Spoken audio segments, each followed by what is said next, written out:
और मैं आपको सबूत दूंगा। जिस तरह जाकिर मजीद का मैं भी थोड़ा सा पीछे हो जाइए, चीफ जस्टिस का अमल के लिए मैं आपको। अच्छा सर, इस टाइम जमाली मैं आगे जो वज़ीर आज़म है वो बलूचिस्तान से ताल्लुक़ है, निगरान वज़ीर आज़म, वो क्यों नहीं मसाइल हल कर पा रहे, वजह क्या है? देखिए, इस टाइम बलूचिस्तान में एक जंग चल रहा है और उस जंग के ताने बाने मीडिया राह से मिलते हैं।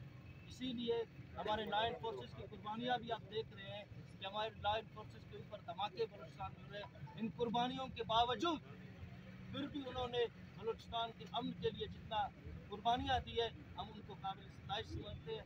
और ये जंग इंशाअल्लाह ताला हमारे लाइन फोर्सेस एजेंसीज और पाकिस्तान के हम जीत जाएंगे। जिन लोगों को आप जो आप समझ रहे हैं कि दहशतगर्द हैं और वो ढोंग रचा रहे हैं शुहदा के नाम के ऊपर, आपने उनके बाद क्यों कैंप लगाया? आपको पहले भी तो इस तरह का इकदाम करने चाहिए थे। इससे पहले भी हम यहाँ पे आपके इस्लामाबाद प्रेस क्लब में आए हैं शोधा फोरम की तरफ से कि जो आपके जो मिलिट्री कोर्स ख़त्म किए गए थे उनके लिए भी हम आए थे।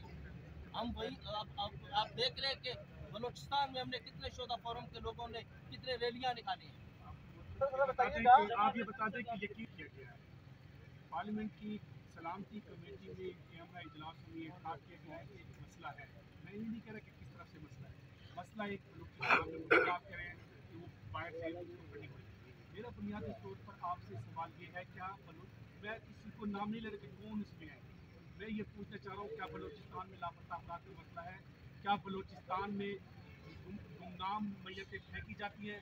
क्या बलूचिस्तान में टारगेट किलिंग है? क्या बलूचिस्तान में तारीख गलियों में लोगों के जनाजे और उनकी मैयतें मिलती है? ये इशू है। तो किसके जनाजे वो जिसके भी मुझे ये इशू है कि टारगेट तो हम हो रहे हैं और हमें कबूल किया जा रहा है BLF और UBA के नाम से। आपको पता होना चाहिए BLF और UBA कौन है। इसकी अभी मैंने आपको मिसाल दी जिस कैंप में बैठे हुए हैं।